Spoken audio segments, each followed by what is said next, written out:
Hello aspirants, आज हम संविधान के एक इम्पोर्टेंट आर्टिकल के बारे में जानेंगे जिसको डॉक्टर भीमराव अंबेडकर जी ने संविधान का हृदय और उसकी आत्मा कहा है। इस आर्टिकल के बिना बाकी सारे आर्टिकल बेकार हैं। तो ये आर्टिकल है article number 32, right to constitutional remedies, यानी कि संवैधानिक उपचारों का अधिकार। इस आर्टिकल में यदि कोई नागरिक के मौलिक अधिकारों का हनन हो रहा है, कोई उनके मौलिक अधिकारों का उल्लंघन कर रहा है, छीन रहा है उनसे, तो वो सुप्रीम कोर्ट में जा सकते हैं। सुप्रीम कोर्ट इसमें नागरिकों के हित के लिए रिट जारी करती है। ये खुद में एक अपना मौलिक अधिकार है जो नागरिकों को एक संविधान मतलब कि नागरिकों को के मौलिक अधिकारों की रक्षा करता है। ठीक है, तो इसमें 5 रिट्स हैं। सबसे पहला जो रिट है वो है आपका बंदी प्रत्यक्षीकरण। बंदी जमा प्रत्यक्षीकरण यानी कि शरीर के साथ प्रस्तुत करना। इस रिट में जब किसी व्यक्ति को अवैध रूप से हिरासत में ले लिया जाता है तो ये रिट जारी किया जाता है, यानी कि आपको बिना किसी कारण के आपको जेल में डाल दिया जाए, बंद कर दिया जाए, आपको रीज़न भी ना बताया जाए कि आपको क्यों डाला गया है, तब आपका ये बंदी प्रत्यक्षीकरण रिट जारी किया जाता है। अगला जो आपका रिट है वो है परमादेश, परम जमा आदेश, यानी कि हम आदेश देते हैं।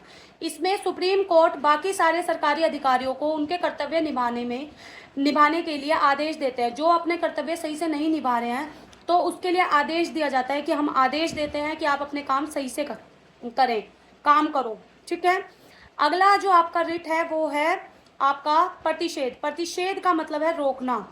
इसमें सुप्रीम कोर्ट निचली अदालतों को उनकी सीमा से बाहर के काम करने से रोकता है।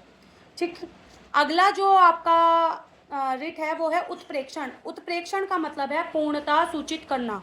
अगर कोई निचली अदालत गलत आदेश ले लेती है, गलत डिसीजन लेती है, तो उसको उच्च न्यायालय रद्द कर सकता है और निचली अदालत को उच्च न्यायालय को पूर्णतः उसको सूचित करना होगा कि ये आदेश लिया था, मतलब कि ये डिसीजन लिया गया है।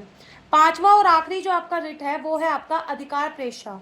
इसका अर्थ है किस अधिकार से सुप्रीम कोर्ट किसी भी सरकारी पोस्ट पे बैठे व्यक्ति से ये पूछ सकता है कि आप इस सरकारी पोस्ट पे किस अधिकार से बैठे हैं।